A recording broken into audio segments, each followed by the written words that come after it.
पाकिस्तान डरा हुआ है। पाकिस्तानी सेना भी खौफ में है। भारतीय सेनाओं की तैयारी देख पाकिस्तान में मानो हड़कंप मच गया है। बता दें कि पहलगाम में टूरिस्टों पर आतंकी हमले के बाद भारतीय नौसेना के एक्शन से पाकिस्तान के कराची में तो हलचल मची हुई है। पाकिस्तान को अब ये डर सताने लगा है कि कहीं इंडियन नेवी कराची में हमला ना बोल दे।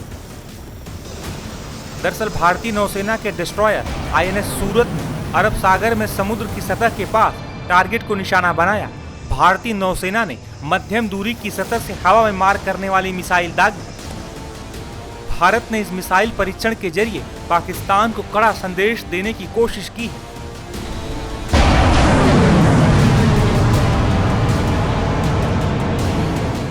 दरअसल पहलगाम हमले के बाद भारत के कड़े एक्शन से बौखलाए पाकिस्तान ने अरब सागर में फायरिंग ड्रिल शुरू कर दी थी। इसके जवाब में भारत ने आईएनएस विक्रांत को अरब सागर में उतार दिया।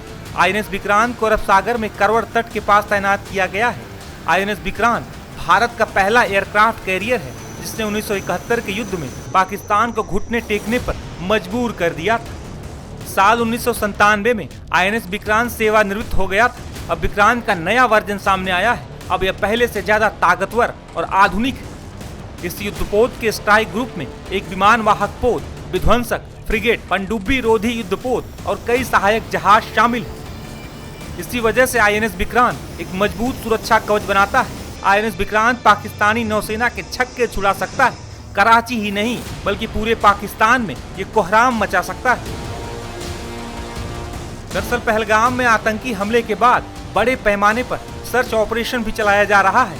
इधर आतंकियों की तलाश की जा रही है तो बॉर्डर के उस पार पाकिस्तान में हड़कंप मचा हुआ है।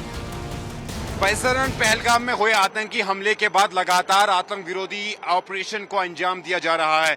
जम्मू कश्मीर पुलिस की स्पेशल ऑपरेशन ग्रुप की यूनिट के साथ साथ भारतीय सेना के पैरा कमांडोज और सीआरपीएफ की स्पेशल यूनिट भी इस आतंक विरोधी अभियान में अब जुट चुकी है। आप देखिए ये घने जंगल है और इन्हीं घने जंगलों के बीच ये सीआरपीएफ के जवान अपनी पोजीशन लिए हुए हैं।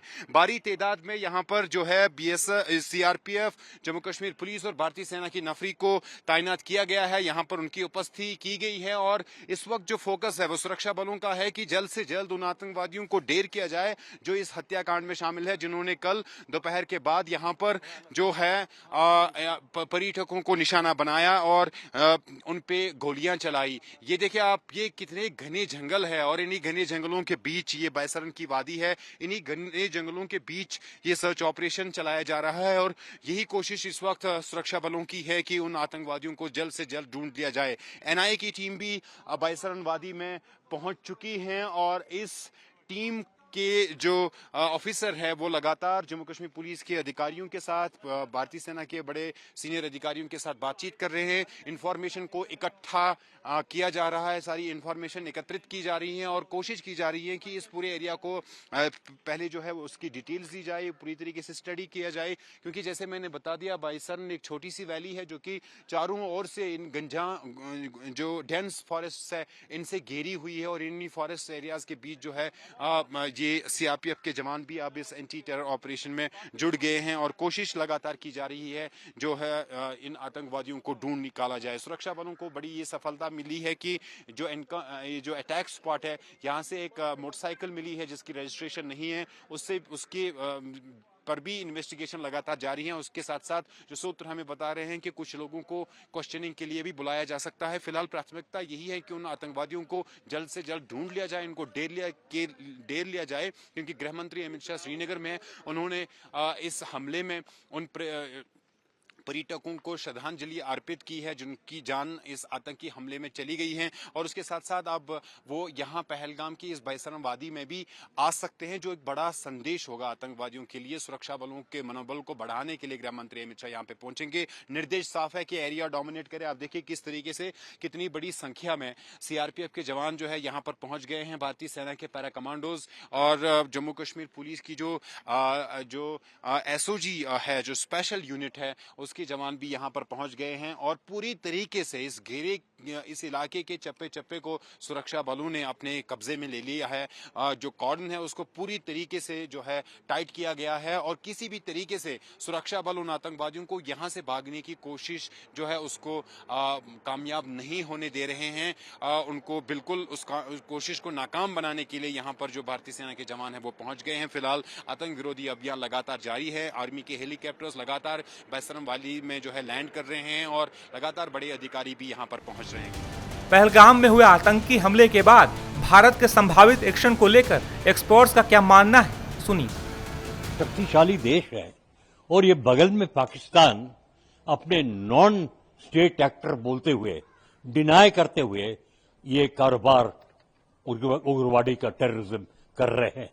जो बेचारे टूरिस्ट पहलगाम में एक ओपन मैदान में आराम कर रहे थे, अपना मजा ले रहे थे कश्मीर का, ये हुआ।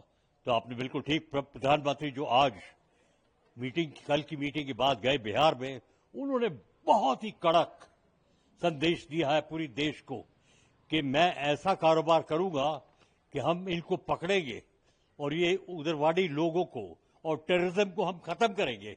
और उनके जो मन में भाव में था और जो हमारे प्रधानमंत्री मोदी जी ने कहा है करते हैं, तो हमें देखना पड़ेगा। और ये भी उन्होंने कहा कि पूरी दुनिया को बताया कि मैं बता रहा हूं आपको कि आप मेरी मदद को और मैं टेररिज्म को खत्म करूंगा। ये संदेश जो बिहार से आया प्रधानमंत्री का, बहुत ही महत्वपूर्ण, बहुत ताकत भरा हुआ मैसेज दिया है भारत के लोगों को और पूरी दुनिया को। कश्मीर में एक और खबर अब सामने आई है जहां आतंकवादियों को न्यूट्रलाइज किया गया, लेकिन अब एक और ये अपडेट आ रही है कि एक भारतीय जवान भी न्यूट्रलाइज, दुखद मृत्यु हुई है भारतीय जवान की। क्या कहेंगे? देखिए, कुछ ऐसा लग रहा है, अगर जो टेररिस्ट मारे गए कश्मीर में, बहुत जलन है पाकिस्तान में कि भारत आगे बढ़ गया। 2 करोड़ टूरिस्ट पिछले साल गए कश्मीर।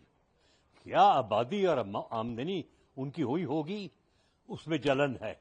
और जनरल मुनीर, उनके जो आर्मी चीफ है, कुछ ही दिन पहले उन्होंने ऐसा भाषण दिया जो हमारे टीवी में भी दिखा था। लोग सूट वगैरह पहन के आए थे और उन्होंने कुछ बोला कि हमारा धर्म अलग है और हिंदू का धर्म अलग है, तो ये धर्म की लड़ाई की कोशिश में है। एक किताब भी लिखी हुई है, दी फाइट ऑफ सिविलाइजेशंस, 2 सिविलाइजेशन के बीच में। तो ये कोशिश है उनकी और हमें यह है कि उसको रोकना है, पूरी दुनिया को रोकना है, ताकि ये टेररिज्म की जो बीमारी है इसको बंद करनी पड़ेगी। और उन्होंने ये भी किया, एक मिसाइल टेस्ट के लिए एक नोटैम मतलब नेविगेशन वार्निंग दे दिया कि हम मिसाइल को टेस्ट करेंगे। और बोलते हैं हमने कुछ नहीं किया इस अटैक के बारे में, नॉन स्टेट एक्टर करते हैं। तो अब देखेंगे आगे जाके। और सुरक्षा तो बढ़ गई है कश्मीर में। टूरिज्म शुरू करने के लिए पुलिस को बताया गया है कि टूरिस्ट स्पॉट पे भी पुलिस की चौकी होनी चाहिए। के ऊपर भी सवाल उठाए हैं सर। यहाँ ये जो अब्दुल्ला साहब ने कहा है, मतलब अब हमें जिसको अपनी ड्यूटी दी गई है, एंटी टेररिज्म पुलिस, उसमें सुस्ती नहीं होनी चाहिए। लेकिन हमने ये देखा है जब आराम हो जाता है 3-4 महीने, बालाकोट खत्म हो गया, उरी अटैक खत्म हो गई, कुछ सुस्ती सा हो जाता है। हमें हर एक पर्सन, कोई भी व्यक्ति है भारत में, उसको निगाह होनी चाहिए कि मेरे बगल में क्या हो रहा है, कुछ पता चल जाना चाहिए। कुछ ऐसा आदमी नया लग रहा है। देखिए, वो कल जो 3 या 2 टूरिस्ट निकला है पहलगाम में, दूर से दिखाई दिया। लेकिन अब ऐसा हो गया, हमारे जो टूरिस्ट बेचारे थे कहीं नहीं भाग सके। एक नेवल ऑफिसर, कितने हनीमून वाले, कितने बच्चे जिनकी मां रो रही हैं, जिनकी पत्नी रो रही है, उन्होंने लेडीज को नहीं टच किया। तो ये है, जिस व्यक्ति को अपनी ड्यूटी करनी है वो सुस्ती नहीं होनी चाहिए। क्योंकि कुछ हो गया था कि बालाकोट और उरी के बाद कुछ ठंड लग रही थी। तो ये इत्तला अब्दुल्ला साहब ने दी है।